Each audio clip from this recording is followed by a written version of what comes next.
Salut les humains!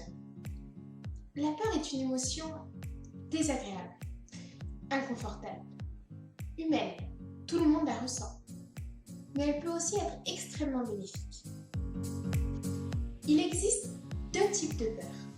Si vous êtes comme moi, vous êtes peut-être friand d'adrénaline.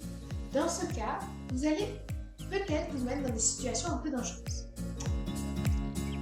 La peur va faire en sorte que vous y renonciez. Mais peut-être qu'on a plus de choses en commun que ce qu'on pense, et du coup, vous êtes aussi très têtu.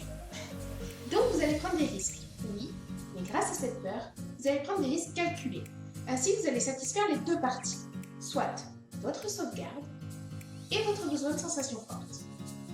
Si vous êtes plus adepte des métaphores, vous pouvez voir cette peur comme le parachute du parachutiste, ou l'airbag du pilote, ou encore le mousqueton du grimpeur.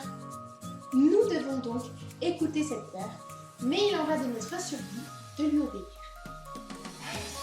Il existe cependant une seconde peur. Prenons deux assertions simples et véridiques pour l'illustrer. J'ai peur du changement. Le changement ne tue pas. Dès lors que la mort ne se trouve pas derrière la peur, je vous encourage à questionner celle-ci.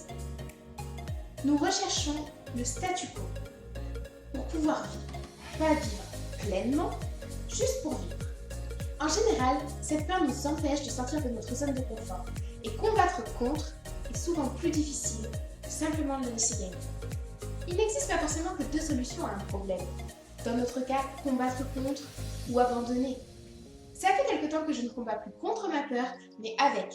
Et c'est lorsque j'ai le plus peur que je sais que mes décisions sont les meilleures. Il y a quelque temps, j'ai déménagé et un ami m'a dit « Ça te fait pas peur ce changement ?» Je lui ai dit oui. Oui, ça me fait peur. Et c'est parce que j'ai peur que je sais que je dois le faire. Et j'applique ce conseil le plus souvent possible, car notre zone de confort n'est pas un point fixe, c'est un cercle. Et plus nous en sortons, plus celui-ci se développe et moins la peur est présente. En conclusion, questionner votre peur vous ouvre un nouveau monde d'opportunités, de nouvelles perspectives, une meilleure vie. Et en bonus, plus de confiance en vous que vous n'aurez jamais imaginé. Il y a un proverbe qui dit « L'homme qui prend des risques ne vit peut-être pas très longtemps, mais celui qui n'en prend pas ne vit jamais. » Je vous laisse sur ces bonnes paroles et je vous souhaite une très bonne journée ou une très bonne soirée. À la prochaine tout le monde. Salut!